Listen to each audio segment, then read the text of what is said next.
Hi there, friend. My name is John Werner. I used to be a part of the largest cult in the United States.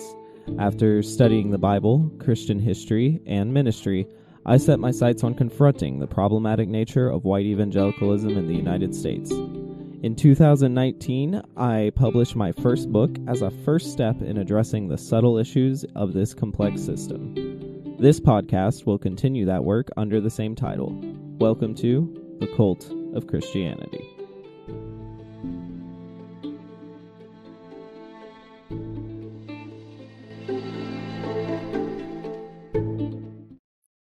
On today's show, we have the host of one of my favorite new podcasts.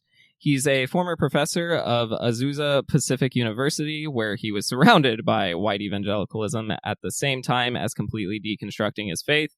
His podcast, Chapel Probation, is where he interviews former students and faculty of APU, and they discuss racism, sexism, bigotry, and early alt-right shenanigans that they experienced there. Perfect honesty, like the quality of what he produces, I think, is as good as NPR. It's a fantastic podcast. I'm so excited he agreed to come on. Scott, welcome to the show. Hey, thanks for having me. It's an honor to be here, and thanks for those nice words. The production. I full disclosure, I produce music for a lot of people, so I had all this gear ready to go. Didn't want it to go to waste. Yeah. So I was like, well, might as well use all this and make it sound okay. And all the music, most of the music is mine, and so it's been That's fun. incredible. It's really, really good. Also, some guy named Chris is here.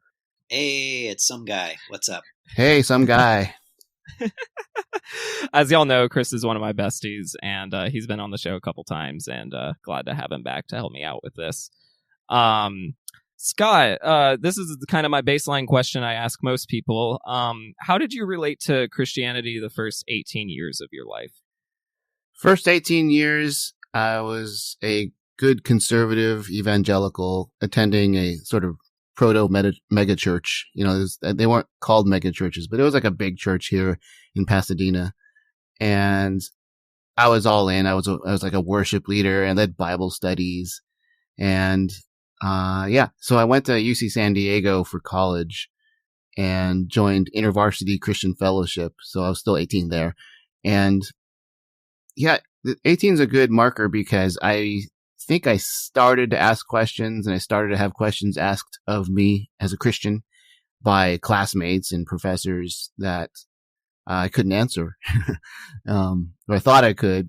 My little pat Christian sayings and little Bible verses really didn't provide adequate answers to some really good questions. And so, up to 18, I would say I was a solid conservative evangelical. Was that was your family all conservative evangelical, or what? Yeah. My parents, so we're Japanese American. My parents came out of the incarceration camps of World War II.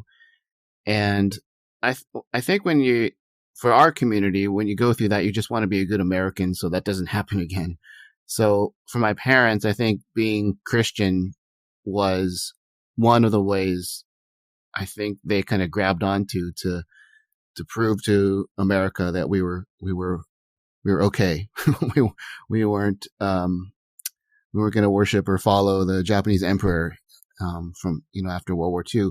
So even still, they were just sort of marginally Christian. They got witnessed to by some neighbors and cursed those people. They invited my parents to like one of those Bible study fellowship groups.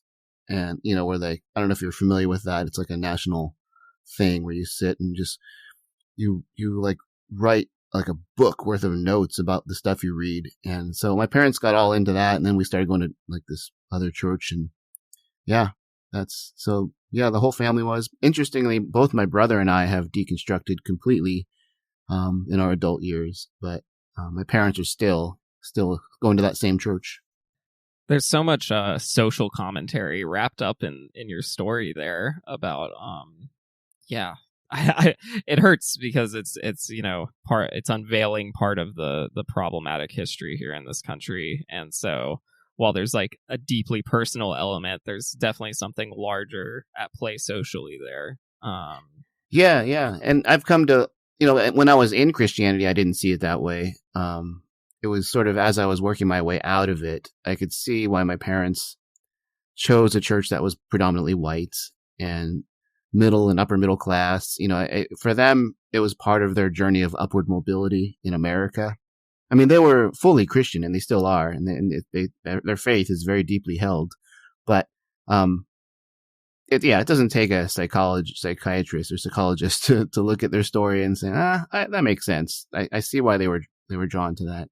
Yeah, and certainly no shame on that, right? Like, survival is necessary. Yeah. I mean, I used to be really angry at them for as I spent most of my 20s and 30s sort of deprogramming my upbringing.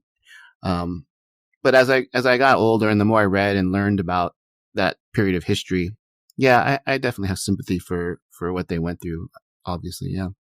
Yeah, it makes a lot of sense. Just that would be a hard place to be in, and I can't even wrap my head around it. So looking back now, I'm like, that seems like an understandable direction to go, understandable decision to make, and it's one that I've read a lot of stories similar to that. Yeah. What were some of your biggest questions that led to your deconstruction? It probably started with the hell question. As I got older, that's my favorite one. I'm glad you said that. Okay, yeah, start with the big one, right? I looked in the Bible to try and find where hell was, and it's other than some vague references to like separation and torment and things like that. I didn't see it because I really was worried about my friends and a lot of my family on my mom's side were Buddhists, and so I was that nerdy Christian kid that was like laying awake at night praying for them and hoping to save them. Oh man, I remember that. Right? But then, so like, well, what is hell? And when you dig deep into the Bible, you realize there's not a ton of stuff about or heaven or hell. And it turns out I've read this that apparently a lot of the imagery of hell comes from like Cecil B. DeMille movies of like the early 20th century. That sort of just became canon for how we understand hell to be, like with little demons running around and fire, and it looks like a cave, I guess. So yeah, because it's down in the bowels of somewhere. It certainly evolved over time. Like, you got Dante's Inferno, and then you've got, Greek ideas of Hades, and right. Hell. I've mentioned this on other episodes, but hell, I just call it made up. Our current understanding of it, at least. Yeah. And then capped off by the Left Behind series with all the end times mythology that also isn't in the Bible. So yeah, and then issues of like homosexuality when I was in college. This is like the early 90s. The Bible does not say a whole lot about it. It says a few things, but it's always in the context of passages filled with things that we don't follow anymore. So why follow that one? So yeah, for me, it was mostly academic or intellectual. These sort of moral things that to me just didn't add up. And so you start pulling away one of them, and then you find another one, and it just sort of just snowballs. And next thing you know, you're having an existential crisis of faith. And gotta love how those will sneak up on you. Yeah. It's always good to have a existential crisis once in a while. Yeah, it's good for us, right? Yeah. My experience was started with it was just the same similar questions actually. Hell was probably the first one from like childhood, and then you start questioning things like homosexuality and a few other pieces here and there. Just the question of evil kind of came towards the end for me instead of the beginning, but right. It took a like just having a traumatic experience with spiritual abuse to really like basically just make me stop pushing the questions away, and then kind of just all came crashing down at the same time. I was like, oh, I don't think I really like any of this. I'm seeing a lot of problems here, and I don't have the motivation to keep fighting to explain it all away anymore. Yeah, the mental gymnastics gets exhausting, right? Yeah, exactly. And at some point, if you just decide I'm done doing the mental gymnastics, then all of a sudden you realize that, well, for me, I realized maybe I didn't believe a lot of these things from the beginning. I kept trying to convince myself that I did. Right. Yeah. Same for me. the big three seems to be, hell, ethics, which sexual ethics are big on that, and then creationism. That tends to be like the three. Like, wait, what's the deal here? Yeah, science. Did a whole episode of my podcast about the science. And Chris mentioned evil. I think I should have also mentioned that whole bad things happening to good people, good things happening to bad people. And so is God responsible for the bad things, or is God powerless to stop the bad things? And if he is powerful to stop it, why doesn't he? Yeah. So all the things. Gotcha. So, and that's typical, a lot of people, when you leave a faith, sometimes they're like, what happened? And they're expecting like a short answer. And it's like, no, this is a very gradual process. But, you're going through this process. And from what I know about you, you're kind of already deconstructed, or at least deconstructing by the time you're teaching at a Christian college. Is that correct? Yeah, I was I was definitely not a conservative evangelical. I didn't know what I was, but I was still hanging on to my faith when I started teaching. It was like 1998, so I still called myself a Christian. But I would, if someone asked, that would start like this long conversation of like, well, I'm a Christian, but I'm not, all these things that are typically associated with Christianity. But I still knew how to speak conservative Christian. I was still fluent in the lingo. So it was easy enough to teach a few classes here and there. I didn't think I was going to stay. I was also teaching at community colleges in the area. So I figured it would just be more experience and more money. And I would just move on and get a full-time gig at one of the community colleges. But there were very few professors of color at this school. Big surprise. So they kept giving me more classes and eventually promoting me.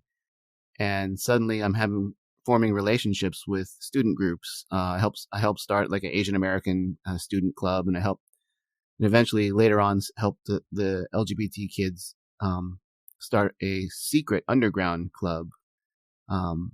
So it was, okay, I felt like I had a lot to do there. Yeah, it was scary because we could all have gotten kicked out, but but yeah, it felt like we were doing the right thing for sure.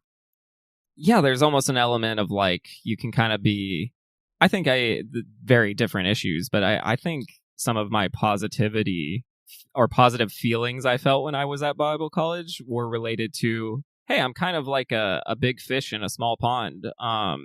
Like there's something that kind of is encouraging about that. And that doesn't make, the experiences less real or the connections less real.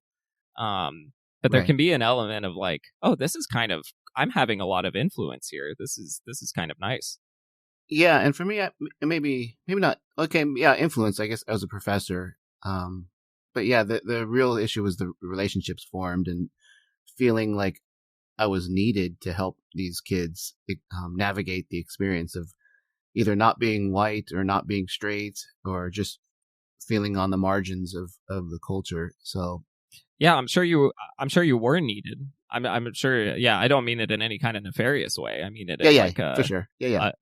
A good impact. Yeah, I mean, I definitely slept well. I woke up every day looking forward to helping students, learn English skills like composition and literature, but also helping students navigate their faith in any context. Because even as I lost my faith completely by around the Bush election, the re-election of 2004, I still felt like I was perfectly equipped to help students be better Christians, at least be more thoughtful, be Christians who had interrogated their own faith and thought through the more difficult issues. So that's why I was able to sort of stay in a good conscience, because I wasn't trying to like win people over to agnosticism or proselytize in any way. I was literally just teaching my classes, and we had to do faith integration. So when it came up, it was easy to talk about sort of a progressive Christianity, liberation theology, things that fell under the umbrella of, it's the outside of the umbrella of Christianity, but it's still under there. Yeah, that makes a lot of sense. I'm sure you have positively impacted so many students, so I'm glad you were there. And I even I think Chris would attest to this too. There were some professors who we wouldn't agree with all their views, especially now, but just their care for us being thinkers and not just Kool-Aid drinkers was really good, and impactful.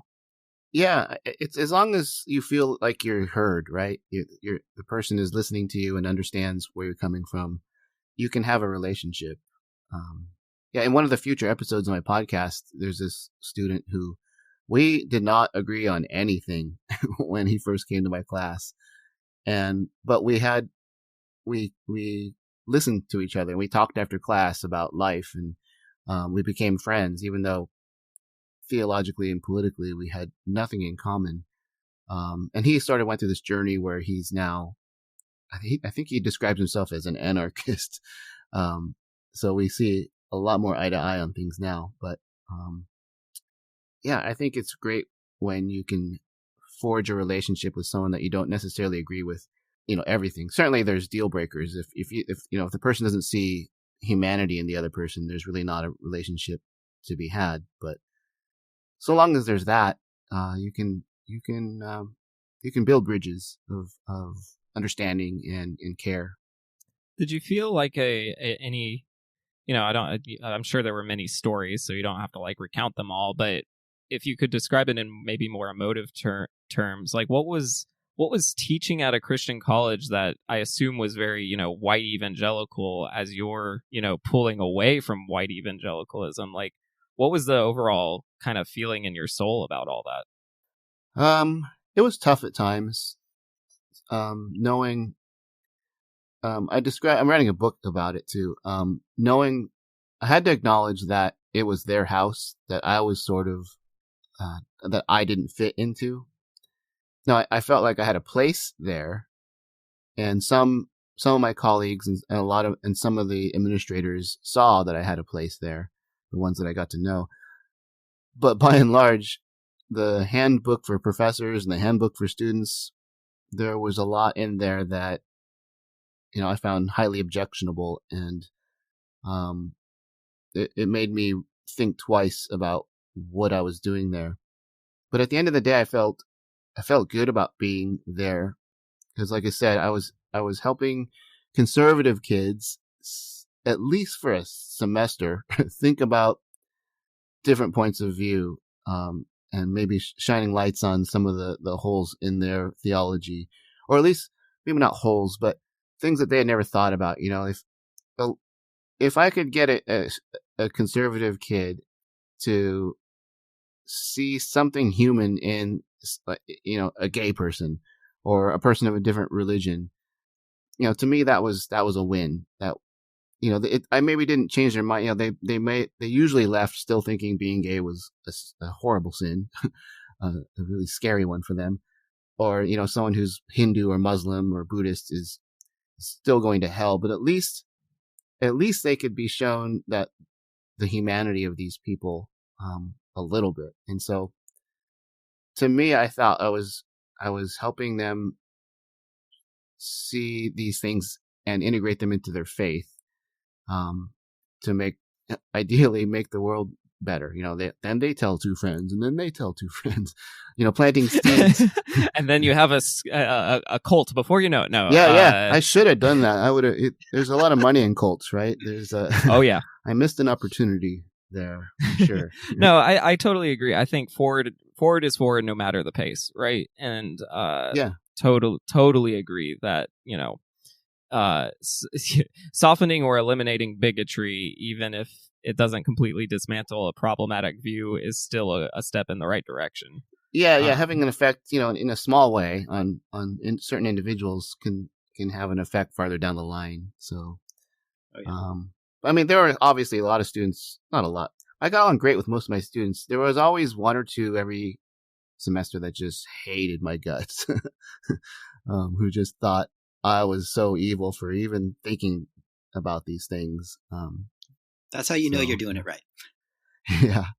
So funny story. The guy I just mentioned, his wife also went to the school, and apparently she was super conservative, and she walked into my intro to lit class, and I had learned but I guess by the time she came in, I learned how to weed out the just intractable conservatives, the ones who completely unwilling to think about anything. They came to APU to avoid people like me.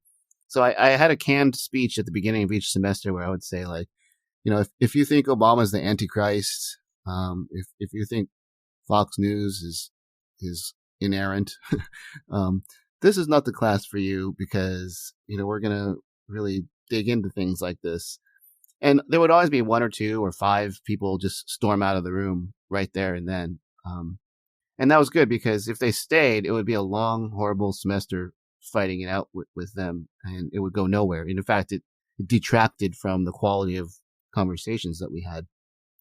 And this woman who I just re-met a few weeks ago, and I interviewed her husband, admitted that she was one of the people that stormed out of the room. And she's not that way now, obviously. And so we had a good laugh about it. Yeah. You should have sent all those kids to Moody. They probably would have been a lot happier. I'm sure they wish they went there. Yeah, when they found me, because she literally said, she's like, I thought you were so evil. I thought I came to APU so I wouldn't have to deal with people like that. And she said she wrote it. She immediately went home and emailed her mom. Oh my gosh, I just met the most horrible person I've ever seen. And yeah. Can't believe they let him teach here. Yeah, I got right. Actually, I got that a lot. Yeah. I had so probably 2 professors who, in their case, I don't think either one was, secretly abandoning or losing their faith. One ended up going on to work for a fairly conservative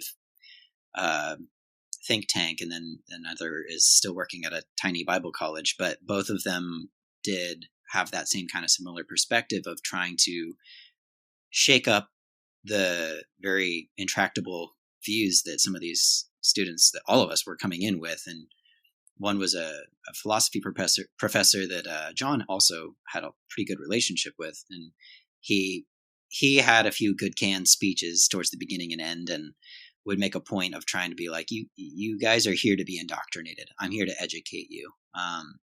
Which that would that shook up some people. And then I had another who was he would teach cultural anthropology among other classes, and it's probably the most, from a standpoint of what he was teaching, probably one of the most liberal professors I had. And he would get that reaction of people coming up. Usually, I don't think I ever saw anybody storm out of the classroom, but it was people coming up to him afterwards, getting really angry and trying to fight with him. For me, had a really good impact on shaking up my very strict, narrow worldview and making me think more broadly and start considering and respecting other viewpoints, even if I didn't agree with them, which opened up doors for me to start considering for myself viewpoints that I never would have considered before. And I'm really thankful for that. Even whether or not they would approve. Yeah. Oh yeah. Whether or not they would approve of where I ended up, which I think they wouldn't. I think they had a huge impact on my ability to think for myself, and hopefully an impact on a lot of these conservative students, helping them respect and see the humanity in people and ideologies that they didn't agree with. And so I'm honestly, it's really cool to meet another professor who was doing something similar, because Lord knows we need a lot more people like that. If we're going to have Christian colleges, those kinds of professors are essential, in my opinion. That just really is a game changer. Yeah. Yeah, and ideally those professors would still be Christian, I suppose, in the Christian schools. No. I mean, from the point of view of the kids who are still Christian, I guess. But the funny thing was, at the end of the semester, students fill out these evaluations, and most don't write anything; they just fill out the bubbles and turn it in.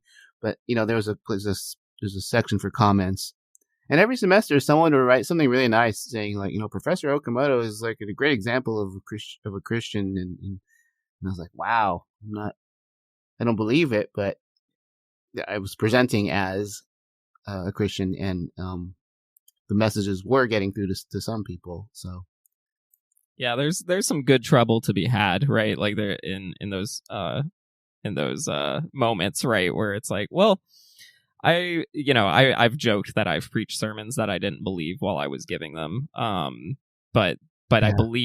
I was using their rhetoric and their foundation to make a point that I actually believed.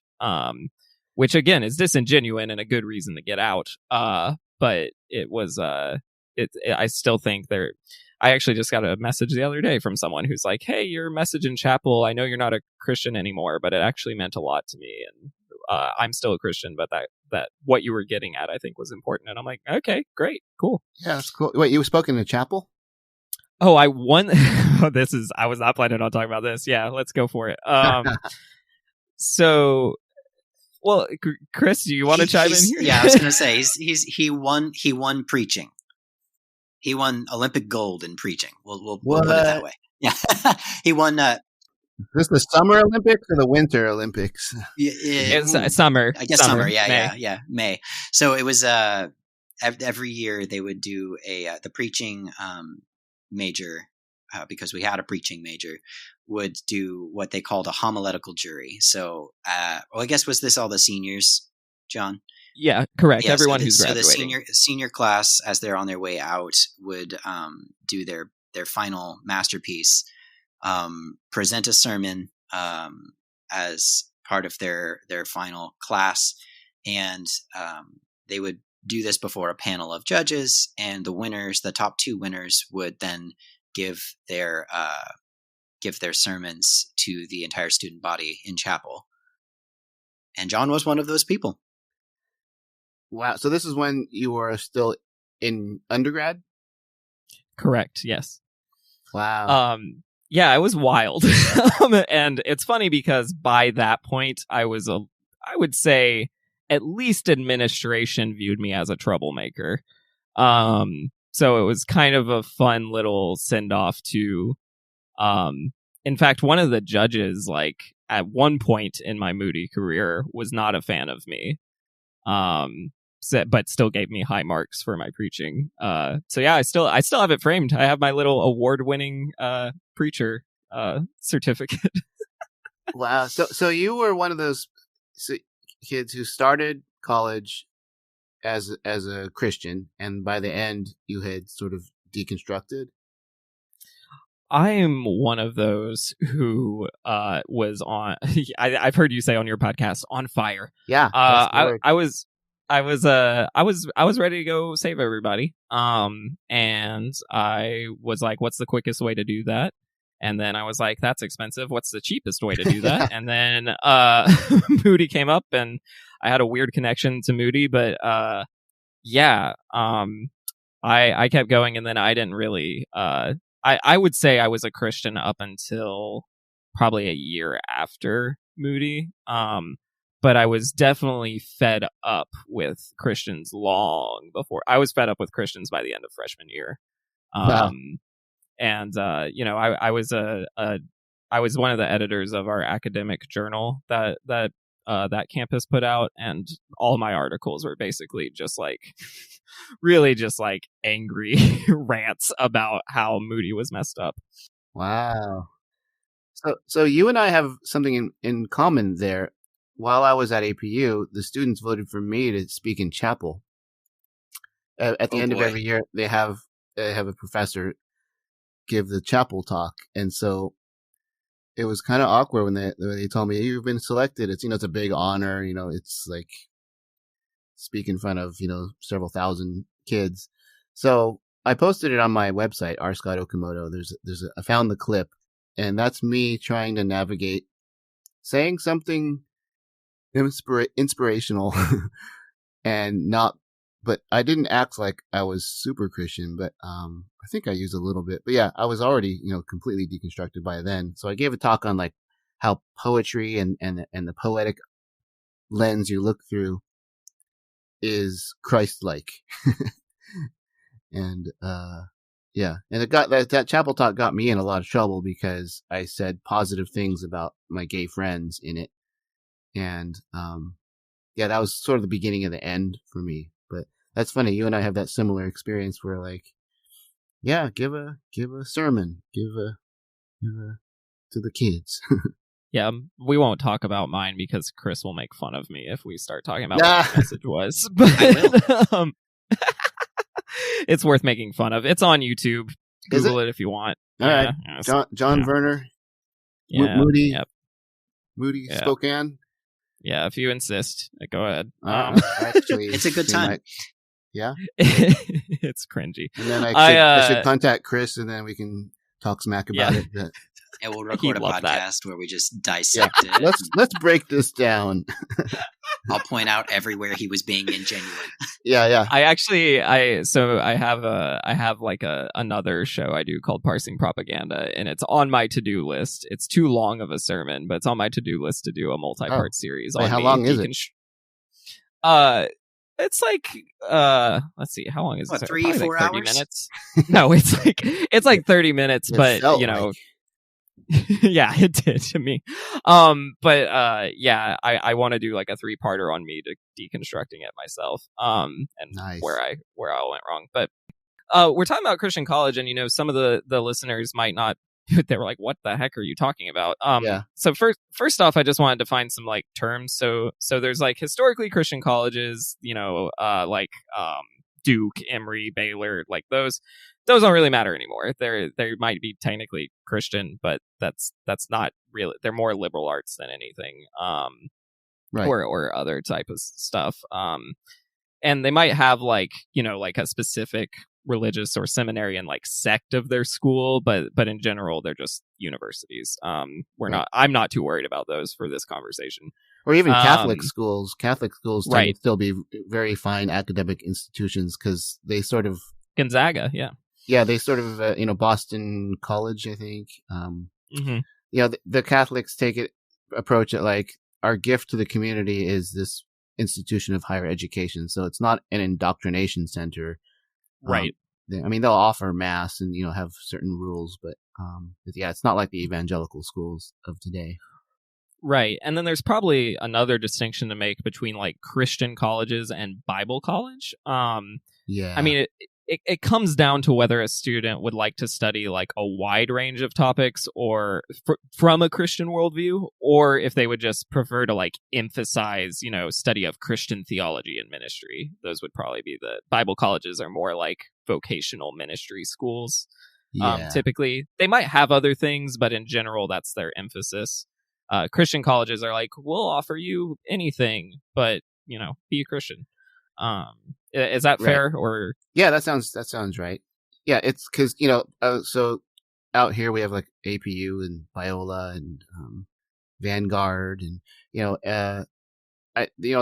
they try to have it both ways, and they say this is a top notch ranked university. Don't ask what number it is, but we've successfully made a university where you get a degree that's actually a valid degree, but you're also going to get a foundation of faith that will sort of complement that degree. So it's a win-win. You get a degree and you get your faith grown immensely, as they promise. But that includes going to like chapel. we'll get to that. Okay, yeah. I want to talk about that a little later. Yeah. It's always interesting to me comparing.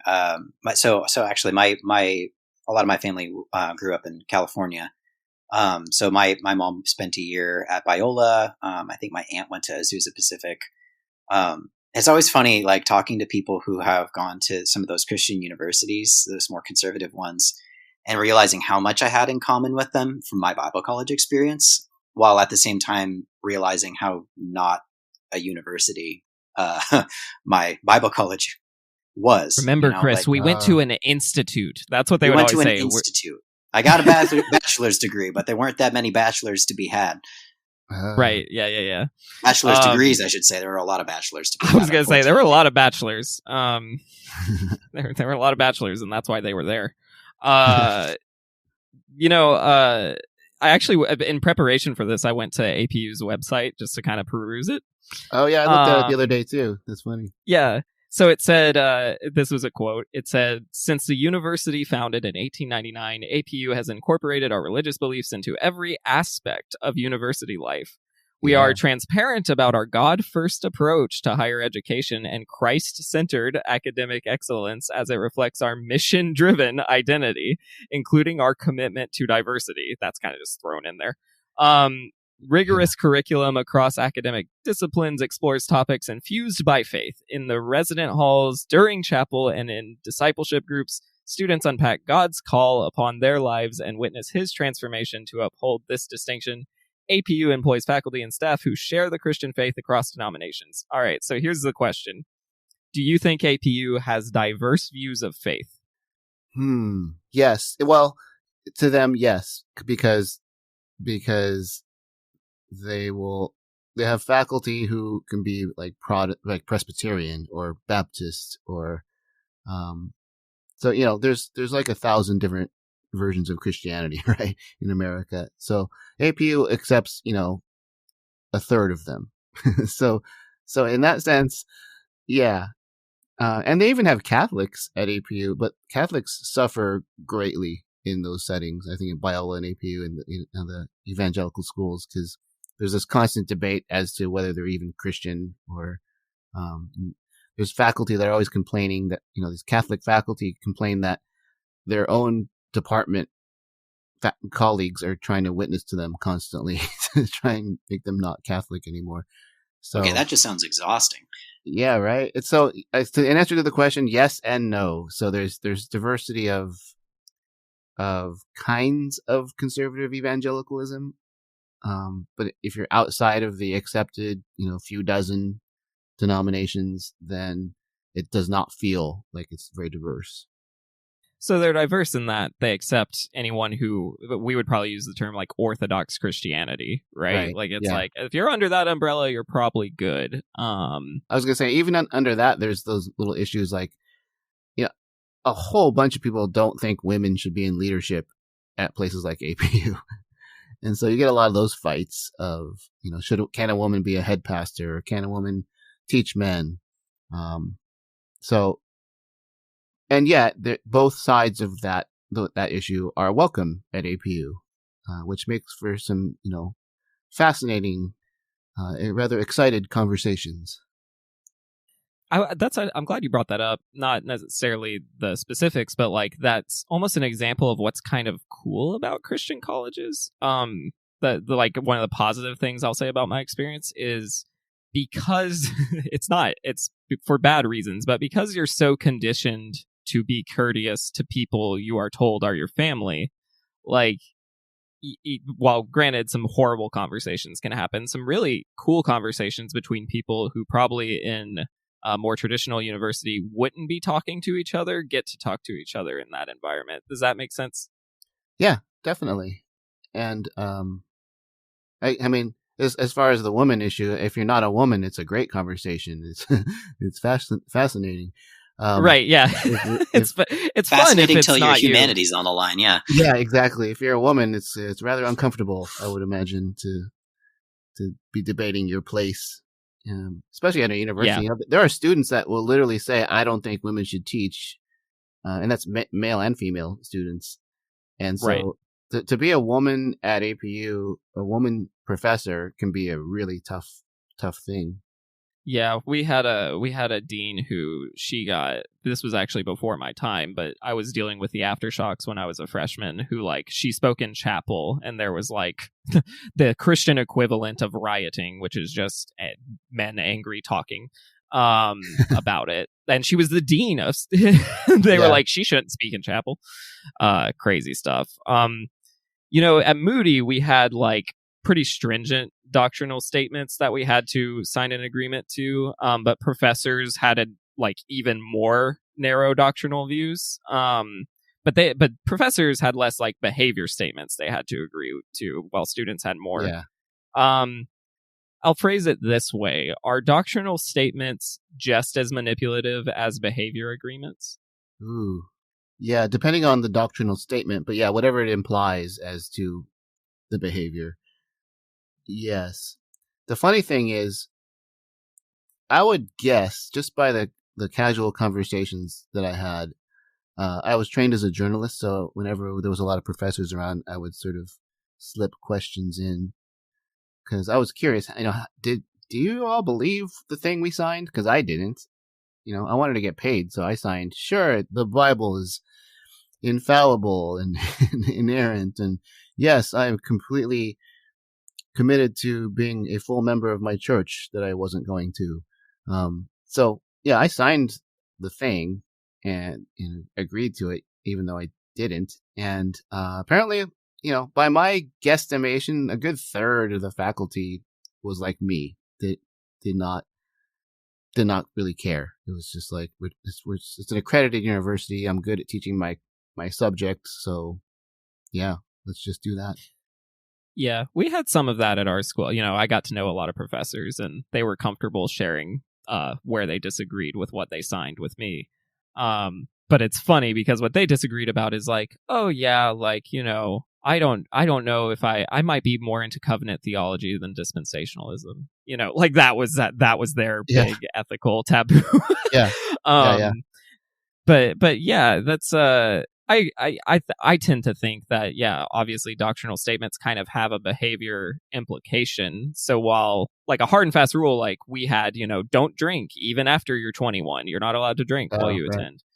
Like that's really, that's, what you're signing up for with that. Well, but when it comes to like more in trouble, right? Like I don't think professors would get in trouble. Well, maybe. They could get fired, I guess, but sure. They're not going to get on probation or like whatever. It's crazy to think about now.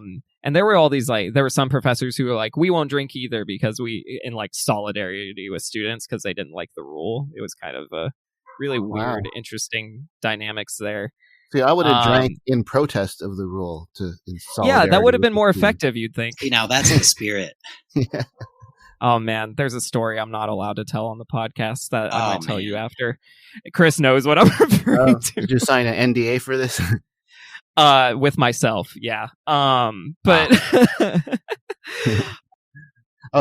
real quick, I just remembered I had a colleague. He was this he was in English, and he was this sort of Northern European, very stern gentleman, and he had problems with the doctrinal statements.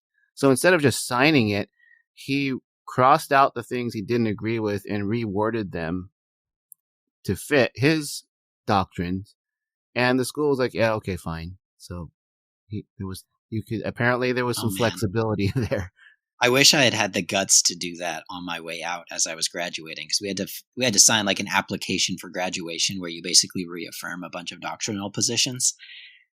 And basically lied to graduate, because at that point I had deconstructed most of the way. We all lied, at least on that part. Because it was, what was scary is like my memory, I think you looked at it earlier today, but my memory of that graduation application is like, it was almost like, it's like, do you still, like, it was, it was a lot more intimidating, I guess, than like when you're, 18 applying to just go to school. Like, it was like, is this what you're going to teach everybody? Like, is this what you think? It's kind of scary. So I don't even think I read it. I think I just signed it without reading it.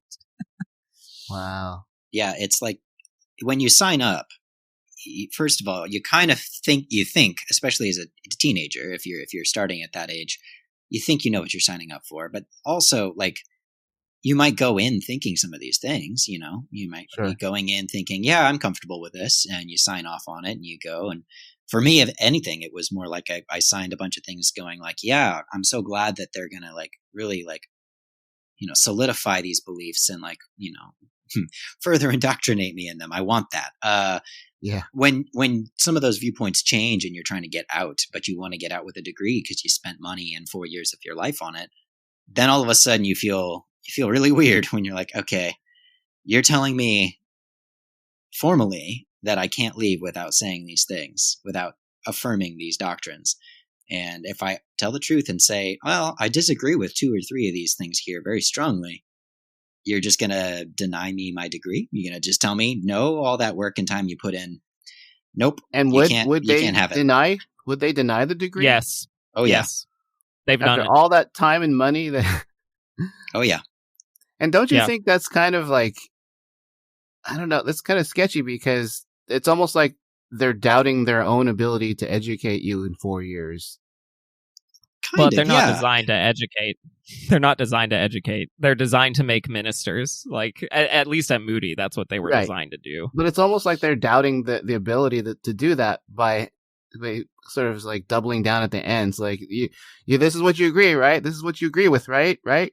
And it's almost like they're acknowledging that there may be a journey of faith that took place as you studied and learned, and grew in your faith. I'll offer this perspective. I think it's almost like a version of like Christian liability. Like it's almost Right. like, well, if you go and don't teach what we want you, because they, Bart Ehrman went there and like Right. they would, they have this like paranoia that like, what if someone gets popular and then they start telling what happened here? It's almost like, well, he signed this when he graduated. I think that's kind of what they're thinking. Speaking of signing things, I wasn't planning on bringing this up, but it's made me think of how much crap I had to sign in college. But one of the weirdest practices, and I don't think this is very common at any institution, is for so many classes, professors would take this shortcut. If there was reading in the class, instead of asking for reflections, which they sometimes would, but instead of asking you to show your work that you read it, you would have to sign this thing that said a percentage of how much you read, and you had to sign it. And then they would spend half an hour to an hour in different contexts, whether it be chapel or the introduction of the class at the beginning of the year, just making you feel like if you don't have integrity, you have no business here. So make sure you're honest about how much you read, and if you didn't and it still affects your grade.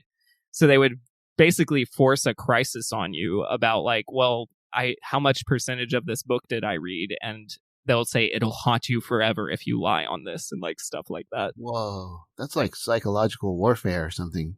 Kind of, yeah. What's funny is I felt more comfortable. Like I felt like I had to tell the truth on those. So like my senior year, I was definitely I was struggling with my faith, struggling with my commitment to my education. So I'm like reading for these classes, and sometimes I was just like, I can't do it. Like I know I can pass these tests. I know I can like, get a passing grade here, but I would like sign off that I'd only read 60 to 80% of whatever, and I would get a dock in my grade for that. But then when it came to like the graduation one, I was like, I'll just sign this and say, sure, why not? Wow. Well, that's almost like a cost benefit analysis. That's exactly what I was just thinking. It was like I have to lie to like get out of here. I'm not gonna like it's about like faith and theology and what I agree with and all these things, but like I'm not gonna like damage my integrity personally just to say that I did work I didn't do. I guess it was this weird thing, but most of the students I knew who were just like, well, you just say 100%, you just write 100% on there, and whatever. That's what I did. Deal. Yeah. but I did that, but I actually did read it. But the other thing though is like, I tend to speed read, right? Like, or I'll do the first sentence, last sentence of each paragraph thing. But like, to me, that's 100%. I'm like, I read all the content, but isn't that such an example of how Christians start to redefine what honesty even means? Right. What does read mean? I mean, there were professors out there saying, like, I don't mean speed reading, I mean thorough reading. I had 2 professors who were very explicit about that. So, yeah, it's wild. So, like, did you read fewer than 100 words per minute? Yes or no? Yeah, no, it's so controlling. It's so crazy. And again, I chalk it up to laziness. I'm like, if you want us to read it, make a project that shows we read it, Yeah. Yeah, I mean, that's the whole point of usually education, is for the student to demonstrate how well he or she understands the material, regardless of how much you read. So, yeah, that's a pretty tough way to grade people. So Scott, your podcast is called Chapel Probation, which is a very clever title. I love that. For those who don't know, Christian and Bible colleges often have like requirements for full-time, and in our case, part-time students to attend. And it's basically like, for us, it was like either mini worship services or it was lectures, a certain number of times a week. And when I looked up APU's chapel policy, it was actually stricter than Moody's, at least on our campus. It read, all full-time undergraduate students, including residents and commuters, are required to attend chapel 3 times a week. You may choose from any of the 7 experiences listed below. No student is automatically excused from chapel for any reason without petitioning through the Office of Judicial Affairs. Yeah. How were students punished if they didn't follow this policy? So it's been 8 or 9 years since I've been there. So back in the day, it was you could miss 10 per semester. I think there were 14 or 15 weeks. So times 3, that's like 45 chapels. So as long as you went to 35, you were fine. And there were options. You could go to like the liturgical chapel or the international chapel. And I guess they have more. You said there were 7 options? Yeah, that's what the websites. Oh, I okay. read through them. Yeah. There's some in the evening, some in the morning. Right. Oh, that's true. I think there was 4. I have a funny story about the Wednesday chapel. Anyway, so if you missed more than 10, you got on probation. And I think if you went, I can't remember the exact policy, but you basically had to pay a fine of like $250. And what? Whoa, wait, what? You had to pay $250? Cash money, man. Yeah. Wow. Now that's a grift right there. Right? Wow. So you had to pay, and I can't remember at which stage you had to pay the money. It was like if you kept missing and you didn't, there was different layers, different levels. You also had to make up the ones. So if you missed like 12 instead of 10, you had to like go online and watch chapel and write an essay about what it was. Because at APU, it's a full production service. It's like worship with like the full-on mega church band, and you had to be a killer player to get on that worship team. You had to audition. You had to have not chops. to brag, but me and Chris were both on worship teams. Oh, sweet. So Yeah. We also were at a Bible college with 600 students. Shut up. Let me have this. Let John have his flex, man. That's I was a worship leader in InterVarsity. Yeah, it's a very prestigious thing. But yeah, at APU, man, there's some amazing, music major future session players that didn't make the worship team because, they didn't have the chops. Wow. Or the singing ability. So it took it serious. They got a professional stage and lighting and video and multiple Okay, that's cameras. more prestigious than what me and Chris did. No, it was like a full-on mega church kind of setup, It's and then so you got your worship with all your, popular songs, and then you got a campus pastor or the speaker of the day give a sermon. So yeah, 3 times a week. It's like church 3 times a week. Yeah, that's because we are actually through my time at Moody, the chapel policies I think changed every year I was there, or pretty close to it. By the time I left, I think it was just you have a certain number to hit that number. But I fob and dodged most of my senior year, where you just fob to check in and peace out. I didn't stay. Oh, but see, now they accounted for that, and they would hire students to be chapel monitors. Oh yeah, loosely called chapel Nazis back in the day. But yeah, I was gonna say. I wasn't gonna say, but it came to my mind. That's crazy. So these students were hired to walk up and down the aisles of chapel and make sure no one was sleeping, make sure they were paying attention, make sure they're so apparently I didn't go to chapel very often because I didn't have to. Occasionally I would go with my students to hear a speaker or someone that someone I knew or something. So they give you a little slip of paper when you go in, and you put your name and your student ID number on it. And then at the end of chapel, you can turn it into one of the chapel monitors, and then they put it in the computer and you get credit for being there. And so if they caught you sleeping, they would take your chapel card from you. So you wouldn't get credit for that day. So man, that's incredible. Right? So I've had so many stories. Thorough. Yeah. Oh man, they thought of everything, man. You're gonna get this indoctrination. So one student told me a few weeks ago, she wrote on, and we have a Facebook group where people tell stories. You guys are welcome to join. And this one student said she would pretend to be praying. She would get on her knees and fold her hands together and put her head down on the chair as if she was praying. But then they caught on and they realized she was sleeping. So that girl was a genius until she got caught there. That's yeah. I that's think if brilliant. you can't do it for 3 weeks straight, I think they were going to catch At him some on. point, they go, this girl just doesn't do anything except pray. What's Yes. going on here? At We first, should they're like, "Wow, look at that send prayer in warrior there." But you have Chapel Gestapo. They're going to send in and start investigating. And yeah. Oh, my gosh. man. So I knew a girl who went to Masters University or whatever.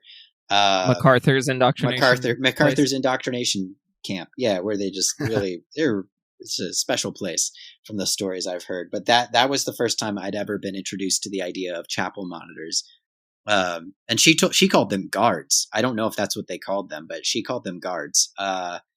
And her boyfriend at the time didn't even go to the school, and he was with her and decided to leave. He needed to go take care of something, and basically was just like, he would tell me stories about how he would get harassed on his way out. They're like, "Hey, where are you going, brother?" Like basically trying to stop him, and he'd have to like talk his way out and be like, I'm not a student. Like I don't go here.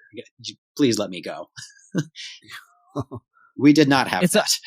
The intimidation factor is because when I was in high school, I visited Belmont University, not Belmont, the other one, Belhaven.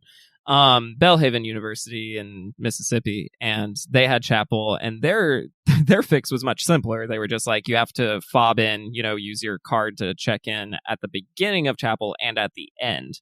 So that's how they did it. Which I guess you could technically skip, but it would be a lot of work to skip. But there's something almost sinister. I really don't like the idea of chapel monitors or guards. That freaks me out a little bit. Yeah, although, so one person hit me up on Twitter, and he said he became a chapel monitor so he could collect his card and his friends' cards. They would all go back to their dorms and take a nap, and then come back at the end of chapel and turn in all the cards. So that's one way. You can't beat them. The ultimate way to beat the system. Yes. Yeah. From the inside. Man, you could make a whole movie just based on this. This is. I was thinking he could have made money. Oh yeah, yeah. It's like, I got you covered for this price. Yeah. There was one time I walked up to the reason I dodged so much when I was a senior is I actually worked, so I had to like go to work. So instead of going through their application process to get granted a permission, I was like, I'll just dodge and then go to work. But I was one time saw this gal who had, I swear, like 18 fobs on a keychain, and she was just going through them and did not care. It was pretty heroic. So that was the fobs of the other students. She was. Yeah. So they would get credit for being there. Yeah. That's a good person right there. That's a hero, right? Salute, man. That's next level. Absolutely. I fobbed one or two other people once in a while, but I've never even thought about someone just fobbing in like an entire dorm's worth of people, just like coming up like, oh yeah, I got my whole house here. I'm just gonna beep them all in real quick. Just no shame, just standing there. Right? Well, it's funny because with their mouths one open. of the deans was there, and he was watching, and he was just like, Chris will know which dean it was. He really didn't care. But yeah, it was pretty funny. That's crazy though. What we're talking about is insane. It kind of it doesn't seem so when you're in it, right? But as you look back, you're like, wow, that was just normal. Well, what does this have to do with getting a degree, right? Like, it's like, I'll ask it this. I think you even said the word earlier. Do you think like Christian and Bible colleges are more about, education, or are they more about indoctrination? Oh, education is definitely the second priority at least at APU and Biola that I know of. They say it's the first priority, but really, I mean, you don't get fined if you don't do your homework. It's like you don't have to do all this punitive stuff if you're having a hard time in chemistry.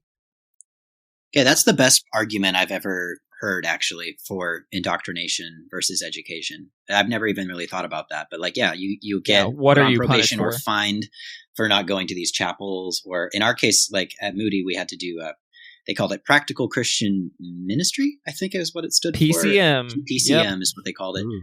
You had to weekly participate in some sort of ministry and, sign off on it every week saying that you did this, that, and the other thing. And you would get, you get kicked out of school if you weren't staying on top of that. But it's just so wild to me thinking about it now and realizing like, yeah, you get it. There was all these punitive measures for not following through on those aspects. But then as far as like school, you know, if you were struggling, they try to help you through it. But like you could kind of, you know, half through school and make it out fine, but you can't half-ass through going to chapel or if you get caught drinking. Yes, or heaven forbid that you know, have some wine while you're out, you know, on a date with a girl, or a guy. Or if you why are you on a date, Chris? Why are you on a date? Yeah, what are you doing, man? What are you planning on doing after? Well, if you know what sex is at these schools and you have it, it's also big. Another good way to get kicked out right there. Yep. Yeah. Oh, you'd get kicked out. You would, yeah. Well, sort of. Or shamed, or shamed quietly by certain circles. Moody has some very. I don't mind exposing them like this. Moody has some very public issues about this. You can just Google Moody Bible Institute and Title IX and cry yourself to sleep. Oh, heaven for it's painful. Ugly. It's been a whole thing. Yeah. So just real quick, back to chapel. You know, the reason you don't want to go to chapel if you have, I don't know, a certain level of intellect is that at APU, the chapel speakers were notoriously bad. Just, I don't know where, I mean, there's a lot of chapels, right? So there's some good speakers and some famous people come through, but man, when you have to fill that, you know, almost 100 chapel services for a school year. Over 4 years too. Yeah. I mean, and there were a lot of, you know, famous people who would come through. Yeah. But still, there were some really screwy chapel speakers that I heard about who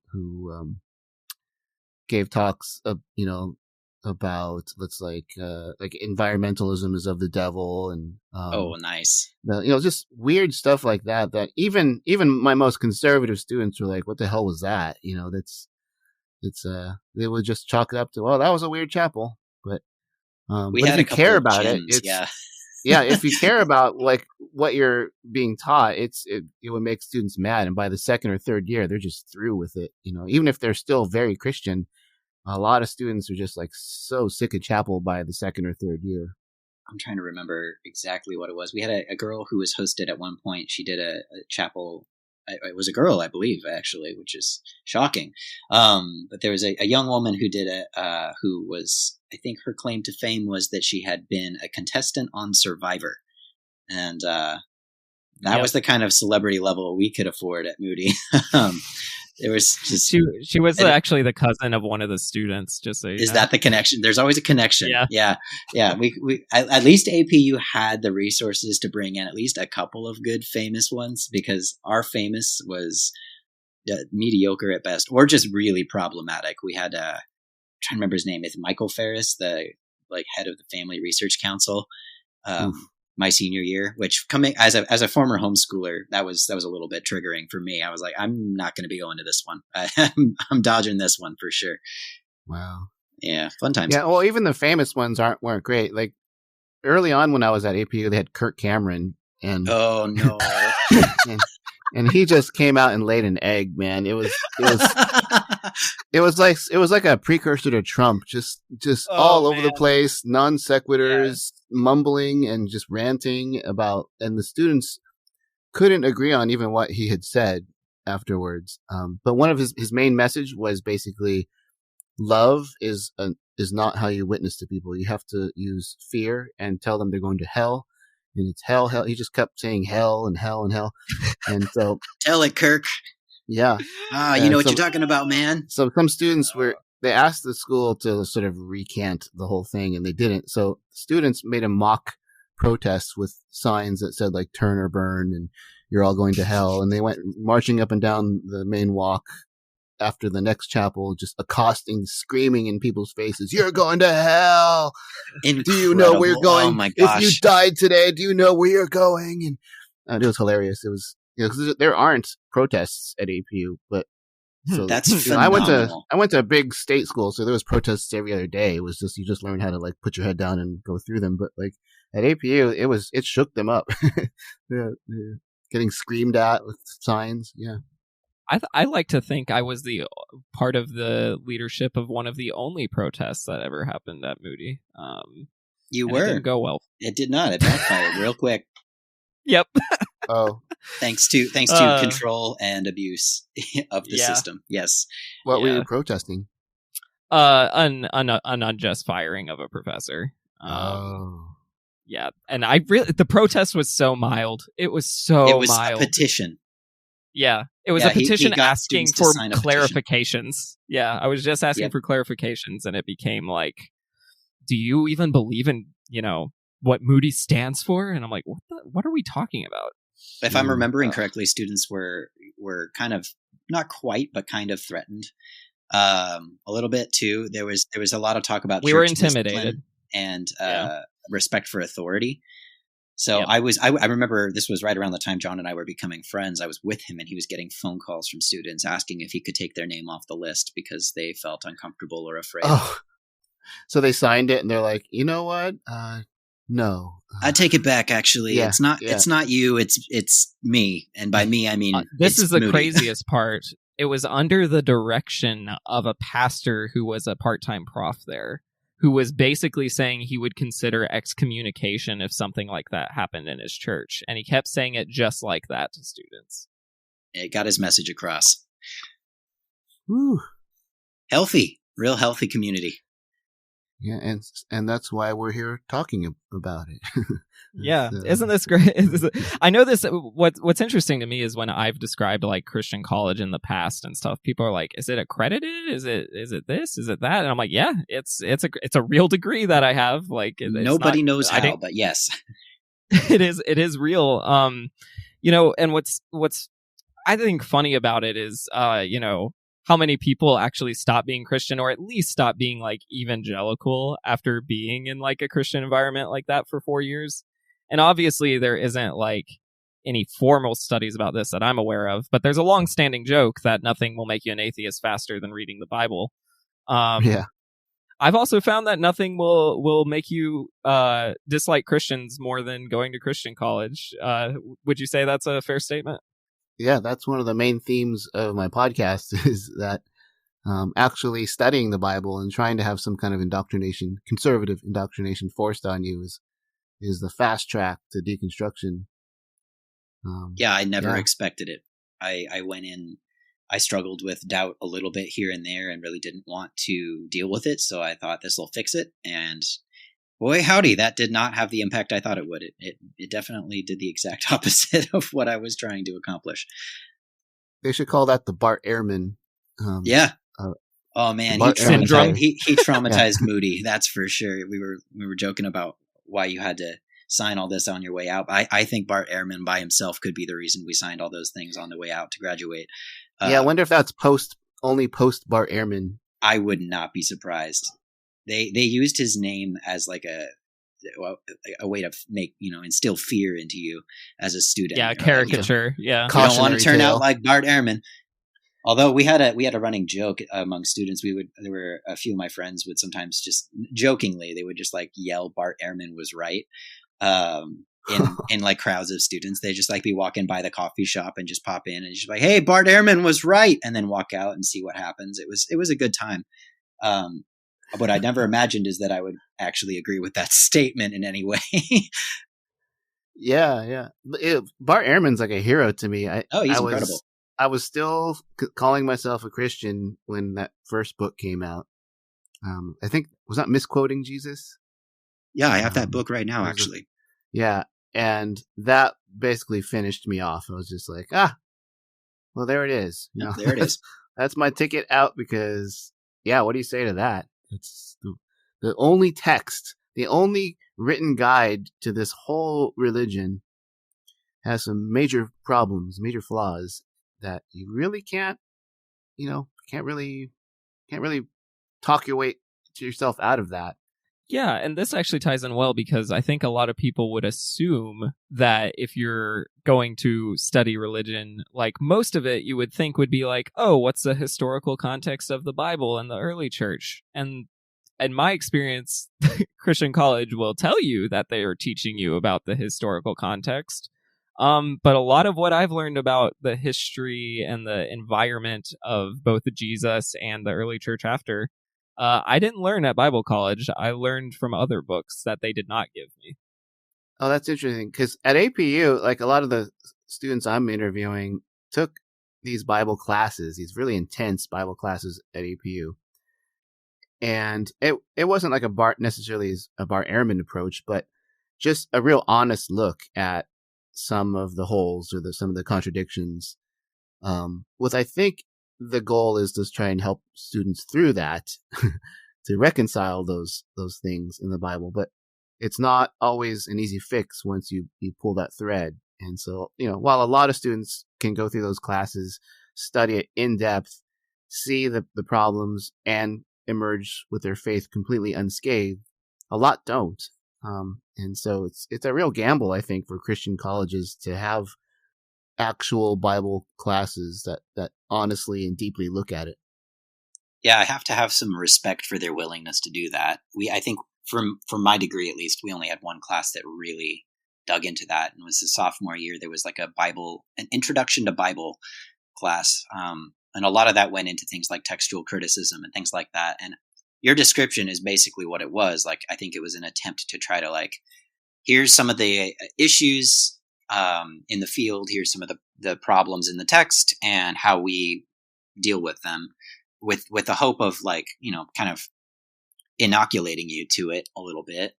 For me, it was some of those early seeds in questioning the complete inerrancy or infallibility of the Bible. I came out of it kind of going, wait, that's all you have? Like, that's what Yeah. I think one of the key points in the class that was, I think, even like an exam question was, how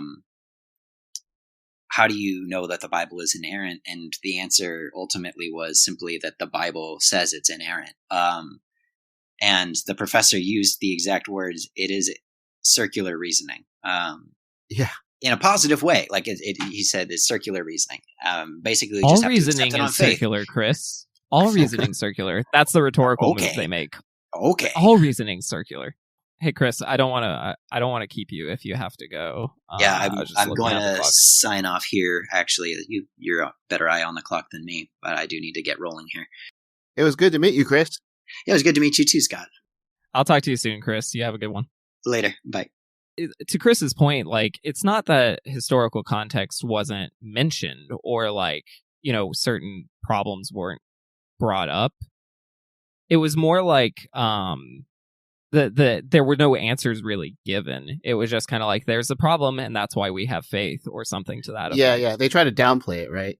Exactly. Yeah. Downplay, or even say that's not what's important. It's not important what's rational. It's important what you believe. Or you need to find the rationale in your own heart, not in history or academia. The problem is you, not the text. This reminds me of like in Harry Potter when they had a very bad defense against the dark arts professor that was just incapable of helping them. There's a parallel there between teaching Bible. So at my last semester, I was basically my last year. I was seeing the end. The end was near. I felt like the administration was circling and ready to just pull the trigger and fire me because they had demoted me already. So I had my freshman writing students read Bart Ehrman, which I had never done before. I was just so morbidly curious to see how they would respond to it. And I was fully ready to just help them, get through it. But they read it, and I would say 90% of them were just completely unfazed by it. It was just like, yeah, whatever. My faith is bigger than Bart Ehrman. And I'm like, but what do you say to this point? And they'd be like, it doesn't bother me. And I'm like, wow. Okay. Yeah, there's a lot of that. I'll ask this question, but feel free to, answer it however you want. I tend to keep this stuff vague myself. So don't feel like you have to go into any detail, but are you aware of any like sinister cover-ups that might have happened at APU? Yes. Well, I don't know about cover. Yeah, for sure. I mean, there were a couple of professors who were gay and were fired for it, and they would phrase it as, this professor has violated the community guidelines or in the handbook or something. there was one professor that quit in the middle of the night, in the middle of a week, and the very next day we got these notices saying, when you meet with a student of the opposite sex, make sure you keep your door open, and if there's anything blocking the window, open. It was just like, oh, gee, you can put two and two together and figure out what happened there. None of this was discussed. But yeah, I think quite often there was some kind of shenanigans where you're like, they're doing it again. Yeah, and again, yeah, I'm happy you're able to reveal that much. Again, I try to, kind of keep my hands clean of some of it, but it's amazing what can happen really at any university, right? Like, there's always going to be some ethical things that are sketchy, but it certainly seems to be more the talk of the day sometimes at these Christian colleges. Yeah, and I write about a couple things. Actually, I'm editing a lot of them out of my book because I don't want to get sued. But there were so many things that when you're in a Christian school, the stakes are higher because you have this like mandate from God to do what you're doing. So it's more than just an ethical dilemma for them. It's their Christian reputation is on the line. Well, in our case, it was also investor money because a lot of Moody's money came from very old school fundamentalist investors, which is why some of the policies were kind of really, well, not kind of, they were very outdated. Like when I was a freshman at Moody, you could not have shirts with words on them was one of the rules. Any words? Any words. It had to be plain clothing. And I was like, what? And they were like, well, that was just easier for them than to say what kind of graphic tees were offensive or whatever. So, yeah, and that rule, that literally my sophomore year, they did away with that rule. But it's for them, it was about reputation. And it was also about money. Like they needed money. And if they failed in any kind of ethical way, it could cost them a lot of money. Yeah, and I think money is often, or if not always, pretty much what determines any kind of policy or any kind of, we mentioned cover up. Because if they get accused of being pro this or anti that, that's contrary to the evangelical culture, then donors get nervous, and like APU got money from like the Koch brothers. So really? Political ramifications too. Wow, that's I could do a whole episode on this. That's fascinating to me. Yeah.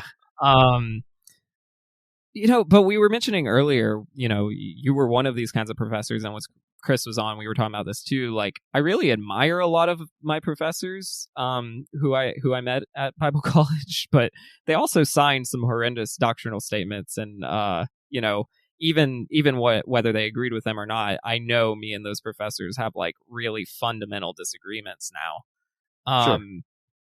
But how can like smart, wholesome, great professors perpetuate such like toxic views of evangelicalism? I asked myself the same thing a lot, and I'm not sure. Like, one example I had was I met a woman. She was a brand new hire. She was a late convert. She said she had just become a Christian, and she had like 2 degrees. She had a law degree and a PhD in like sociology, and she was like a full on, like, she loved Sarah Palin and everything Sarah Palin said. And like, how does that happen? That is so bizarre to me. Yeah, it is bizarre. And especially Sarah Palin. I mean, she's kind of a fun punching bag, obviously, but yeah, there's me and Chris have recounted about how like some of our professors who we really cared about and thought were amazing people said like the most like Islamophobic and xenophobic things I've ever heard in my life. It's really an odd thing, and everyone can have kind of inconsistency in their behavior, but it's really strange when it gets to like the professor level or like the teaching level of even maybe a pastor. Yeah, I think it just speaks to how deep things like evangelical Christianity go to forming an identity. Maybe it's more the identity is more important than the belief. Maybe. I certainly think that's true, especially in like a modern evangelical context. We would even talk about this in preaching classes about how like identity is like not just in Christian circles, but in our culture, just such a huge thing. And the way it was presented in preaching class was, so that's why when you preach, make sure you make clear what identity in Christ means. Don't worry about theology. Don't worry about this. It's all about getting to people's identity and making them feel like they identify as a Christian. And we would actually talk about this with all sincerity. Yeah, and then there's probably a space where that's not so insidious if you're talking about general issues. But yeah, when it comes to like the big things like racism or homophobia or misogyny, those conversations get pretty tough. That's because you realize you're not necessarily arguing the points of the issue. You're literally arguing about someone's identity who has formed an identity in some of these stances. Yeah, I agree. You know, we've talked a lot about all these horrible things that we've observed, and like, you know, some of it's kind of comical, but some of it's actually really damaging and obviously does a lot of like trauma and like horrible things to people. Here's a way to kind of get to the short of it and make it controversial to ask, but do you think Christian colleges should be legal?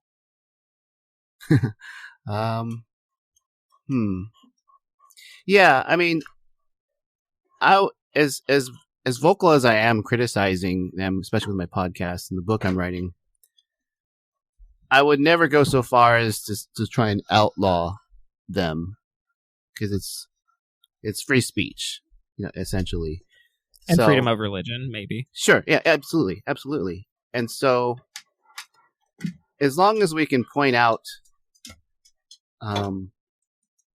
what we disagree with and where we see this as damaging and harmful to society, as long as we can do that, then they can exist.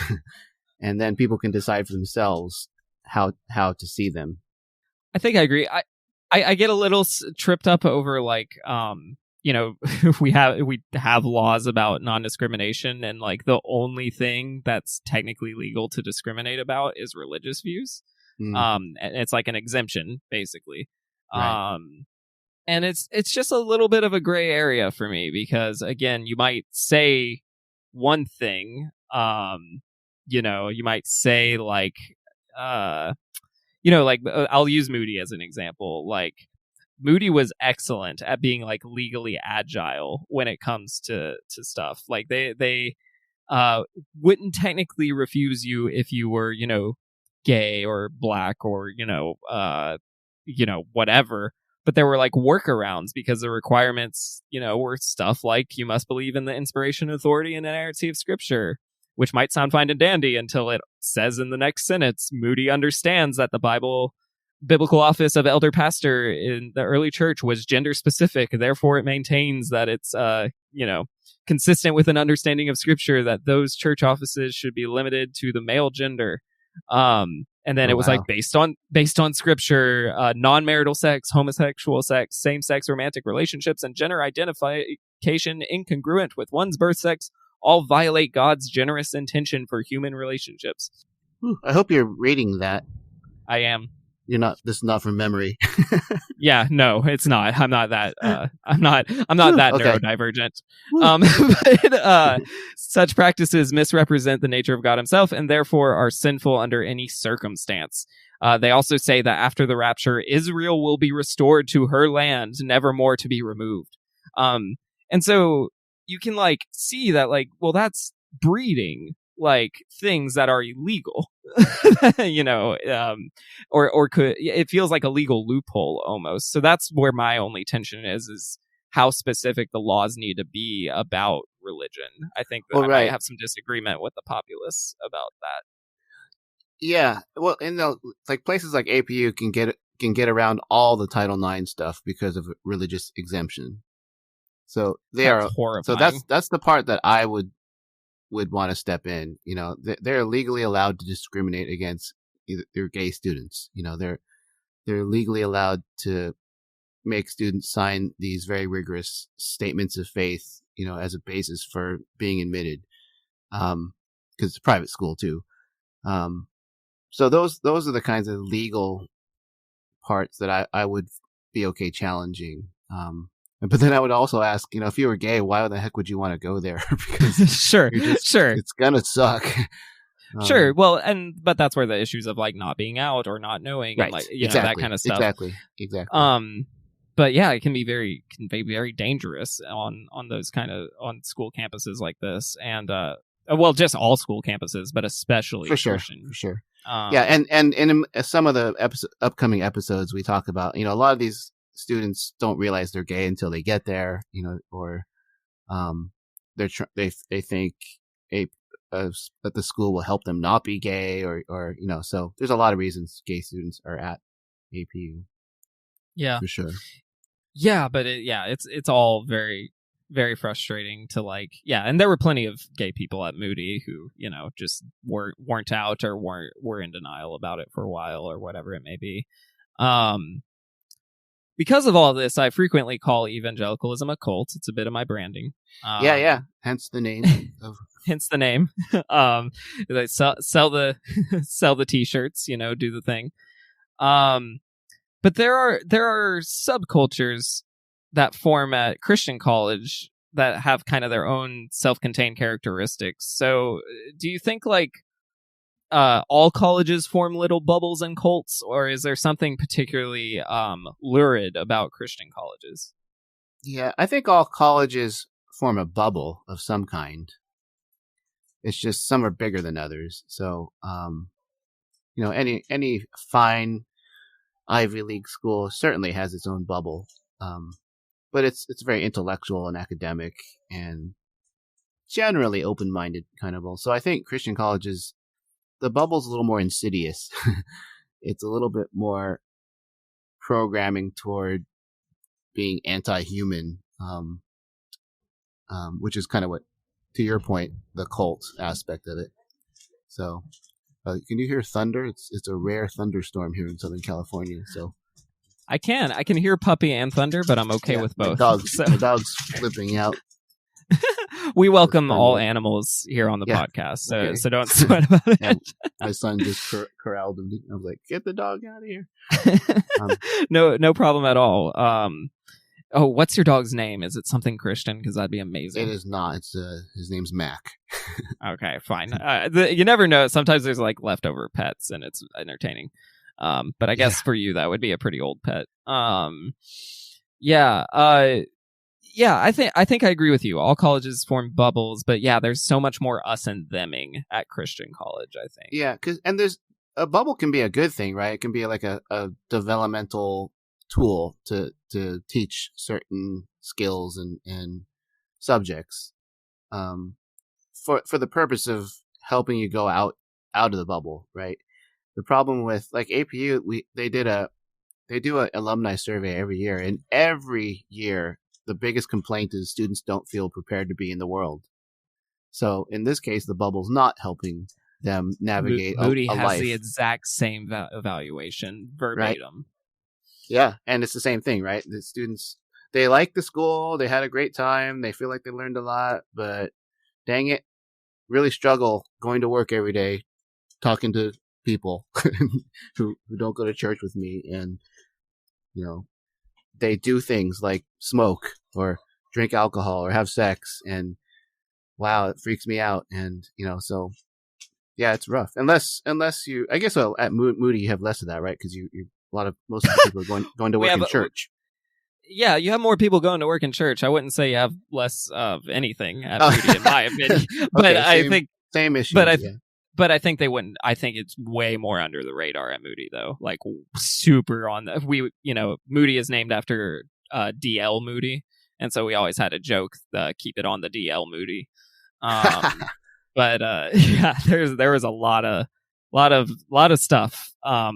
Lots of funny stuff that obviously some people who knew me back in Bible college after this podcast have reached out and told me these crazy stories that I'm like, where was that? That sounds like a party. I should have been there.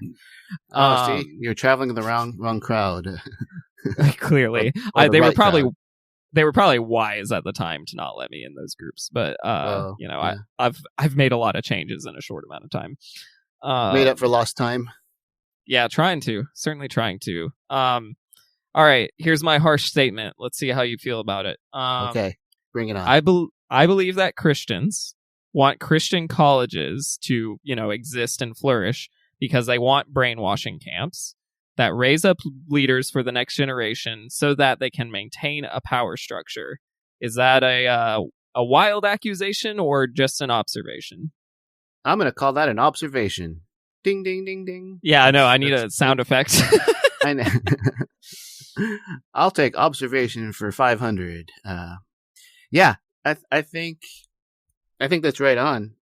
It's the funny thing is they'll cop to that and deny it at the same time.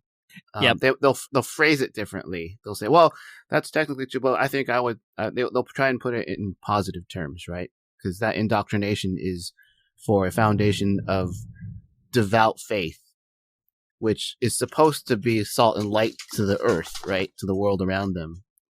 But it ends up in practice, especially today, being, you know, it's kind of racist. It's kind of white supremacist. It's kind of all these things.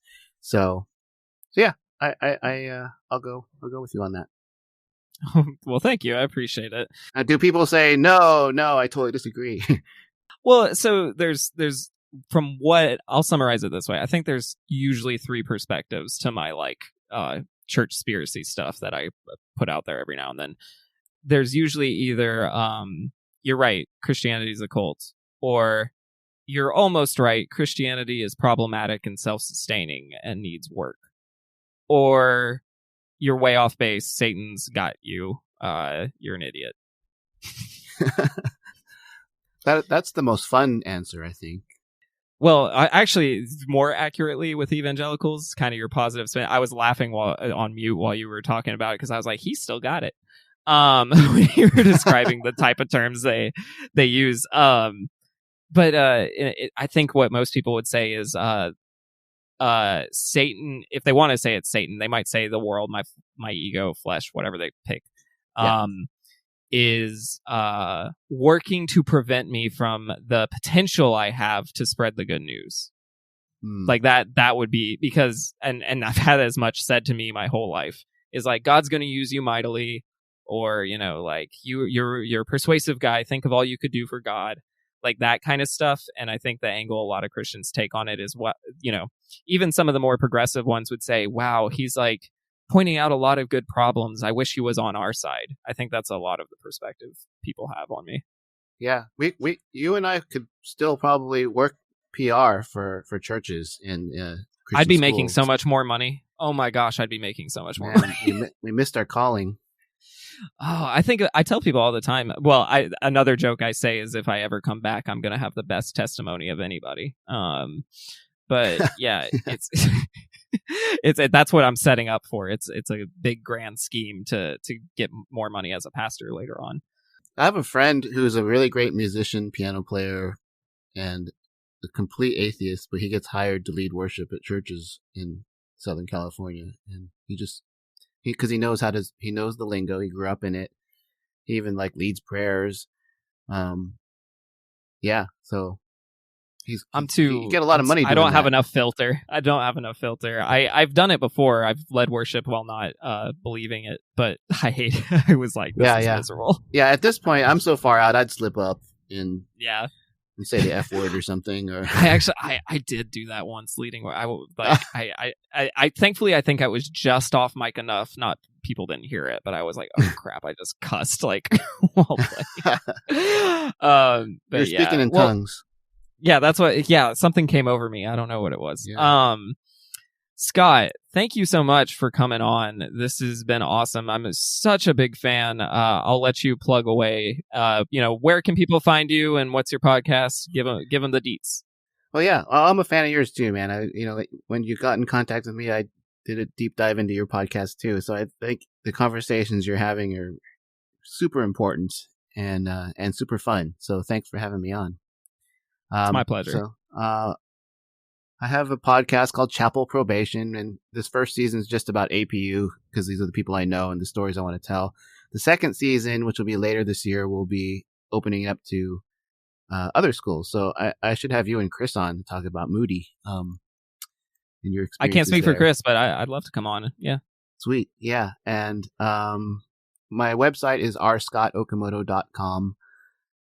And it's sort of the hub for all the stuff. I have a blog, and I'm hoping to get a book published. I think I'm about to sign a publishing deal this week or next week. So it takes like a year. So in a year, there'll hopefully be a book. And hope to start an OnlyFans, but I'm not sure. I do pretty well with the 60, 70 plus crowd. So we'll see. No one's ever promoted their OnlyFans before. Yeah. You're first. How about that? It's a theoretical OnlyFans. I'm just sort of floating the idea right now. I've been working out, and so I heard you can make some money. I love the idea of like, I'm just dipping my toe in. So depending on the response to this sort of thoughts, my inbox is just flooded with like, what's Scott's OnlyFans? Yeah, no, they're like, no, absolutely not. Please no. Well, Scott, it's been an absolute joy. Thank you so much for coming on. This is man, had a blast. Thanks for having me on. Absolutely, and thank you, listener, for stopping by.